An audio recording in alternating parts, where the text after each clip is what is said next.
Happy new year 2025।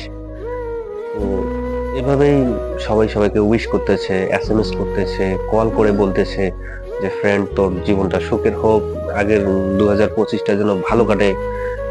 তো সেগুলো কি বললেই সমস্ত কিছু হয়ে যায়? তো অ্যাকচুয়ালি দোস্ত, বললেই সেটা নয়। হ্যাপি নিউ ইয়ার বললেই হবে না, তার ভিতরে অনেক কিছুই করতে হবে। যেরকম হয় জানি না 2024টা কার কিরকম কেটেছে।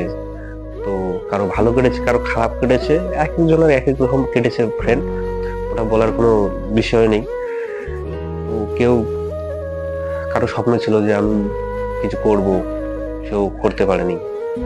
কারো, কেউ রিলেশনে ছিল, সে ভাবছিল যে আমি রিলেশনটা আমরা আরো মানে পূর্ণতা দিব, সেটাও পায়নি। তো অনেক ধরনের, অনেক সবারই স্বপ্ন ছিল, সেগুলো পূরণ করতে পারেনি। তো দোস্ত, এই 2025-এ সেই উইশটা করলেই হবে না শুধু। হ্যাঁ, বন্ধু তোমাকে উইশ করতেছে সেটাতেই হবে না। তো সেটার জন্য তোমাকে নিজেকে কাজ করে দেখাতে হবে। যেটাই তুমি যে কোনো কাজই করো না কেন, যেটা যে রিলেশনে আসো না কেন, সেটাকে তোমাকে পূর্ণতা পেতে হবে। বিকজ তোমার যদি কিছু স্বপ্ন থাকে, সে স্বপ্নগুলো তোমাকে পূরণ করতে হবে অবশ্যই। তো সেটা কেউ করবে না ফ্রেন্ড, সেটা তোমাকেই করতে হবে।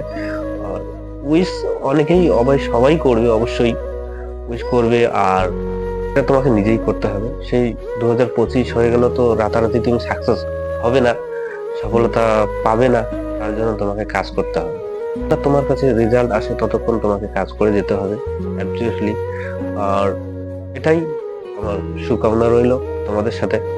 তো তোমাদের 2025টা খুবই ভালো যাক, তোমার যত যাদের স্বপ্ন আছে সেগুলো স্বপ্ন তোমার পূরণ হোক।